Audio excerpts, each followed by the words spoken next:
Now in this section we are going to see the practical that is based on the applications of stack, that is nothing but the implementation of infix to postfix conversion.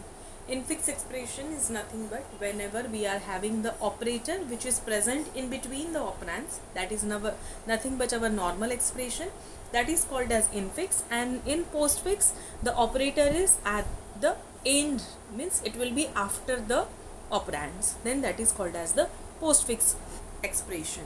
And that is the applications of stack, that is infix, postfix and prefix.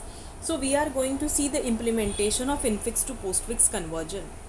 The objective is to understand the interconversion of Polish notations, because this infix, prefix and postfix are nothing but the Polish notations as well as the applications of stack.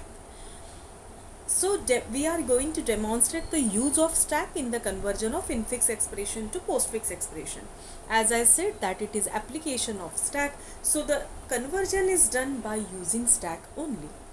So Polish notation, it is also known as Polish prefix notation or simply prefix notation, like same it is applicable for postfix as well as infix. It is a form of notation or logic, arithmetic and algebra, as it is combination of both operators and operand. It's a distinguished feature, so where we are placing the operators in between the operands, after the operands or before the operands according to the Polish notation. So the Polish logician Jan Lekwizin invented this notation in 1924 in order to simplify the sequential logic. Why? Because when we are doing the conversion, the expression, the meaning of that expression, the semantic of that expression is not getting changed. That's why it is necessary to convert this expression in such a way that the meaning should be same. So the term Polish notation is sometimes taken as the opposite of infix as well, that is infix, postfix, prefix.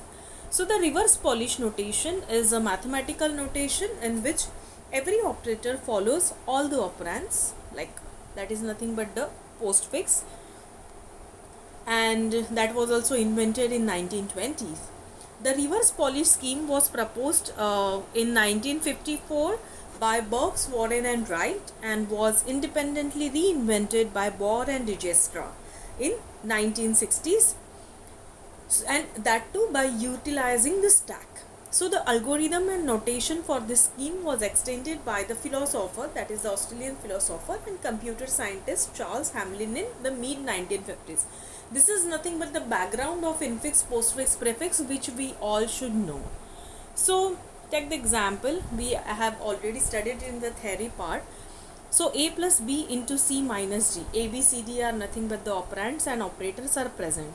So we are using the stack. So initially our stack is empty. We already know that always the stack, if we are trying to create the stack, it is always from the empty. So postfix string has no characters. Now the first character, if we will see here, that is a. So in the postfix string we will be putting a. The next character is plus, that is nothing but the operator. So you will put the operator in the stack, that is nothing but we will push it into stack. Now the next scan character, that is b, so you will be putting that in the postfix string. The next character, that is multiplication sign. So the next character is multiplication sign. Now the next up from that is c. So we have stored all the plus and the multiplication character in the stack, and we have moved c in the postfix string.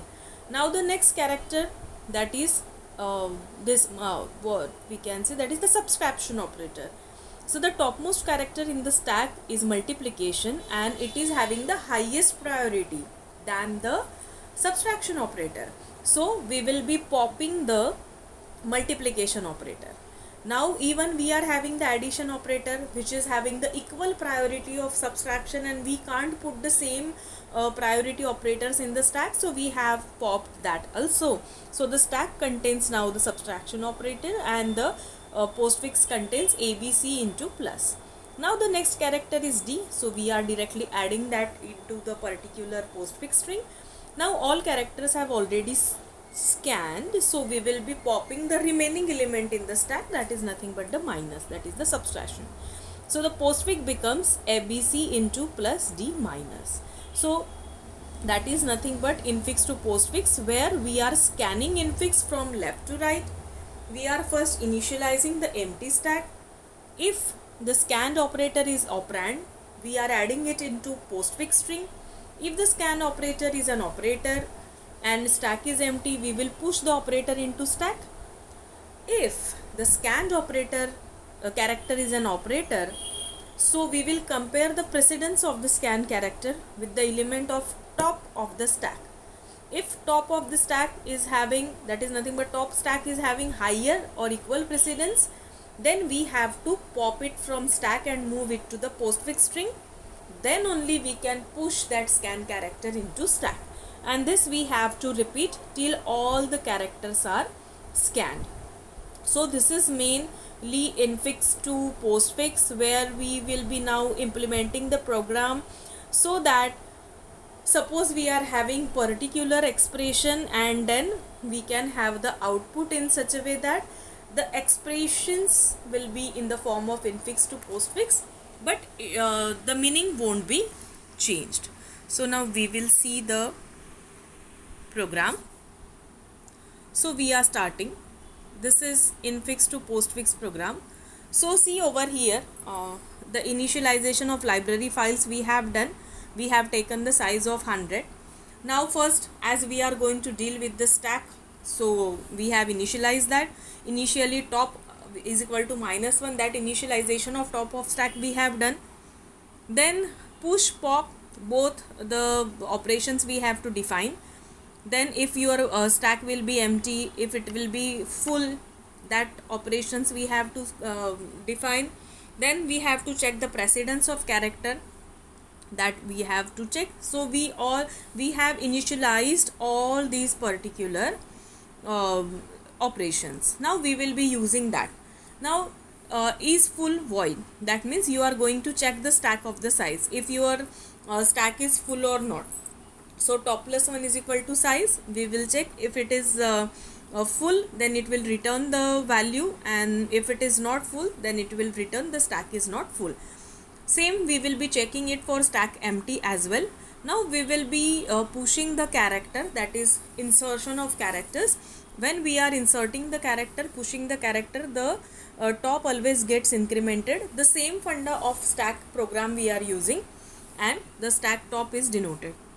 For pop, we are decrementing the stack top.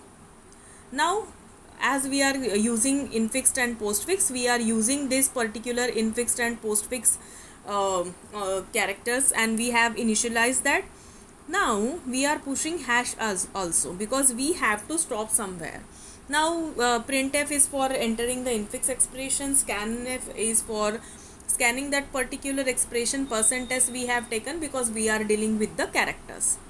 Now check infix I is equal to /0. If yes, then we have to increment the particular character, and we have to check if it is operand, then we have to push that particular operand into the postfix string.